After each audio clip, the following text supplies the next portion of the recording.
Monsieur l'ambassadeur, vous l'avez rappelé, vous êtes l'ambassadeur d'un État qui est l'héritier d'une immense civilisation, un grand peuple, le peuple perse, mais qui est au banc de la communauté internationale depuis 40 ans. Pourquoi?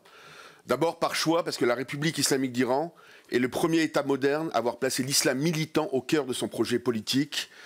Aujourd'hui, vous tentez un rapprochement avec la communauté internationale, mais est-ce que vous êtes vraiment crédible? Je dois avouer un certain scepticisme.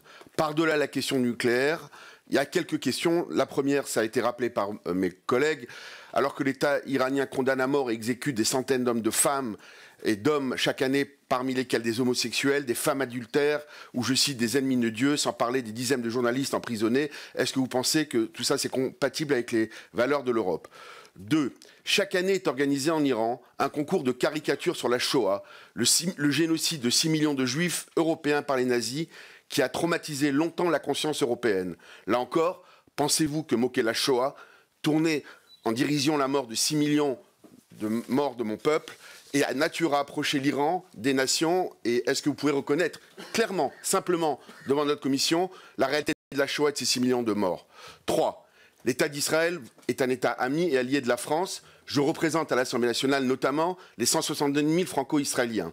Or, alors que nous avons ouvert avec Emmanuel Macron et le Premier ministre Netanyahou la saison croisée France-Israël, 2 jours avant le 3 juin, le guide suprême de la Révolution, l'ayatollah Ali Khamenei, a déclaré qu'Israël, je cite, était une tumeur cancéreuse qui devait être éradiquée. Ce n'est pas d'ailleurs la première fois. En avril, il n'y a pas longtemps, l'ayatollah Shirazi, adjoint du guide suprême, a déclaré, je cite, Tel Aviv et Haïfa doivent être rasés, c'est-à-dire des millions de civils. En février, pas très longtemps non plus, l'Iran a inauguré un festival du sablier. Qu'est-ce que c'est le festival du sablier? C'est célébrer l'effondrement imminent d'Israël sur la place d'un plan secret de la République islamique pour détruire l'État d'Israël dans 25 ans. Il y a des tonnes d'exemples. Monsieur l'ambassadeur, l'histoire du XXe siècle nous enseigne qu'il faut prendre très au sérieux ce type d'annonce belliqueuse et macabre.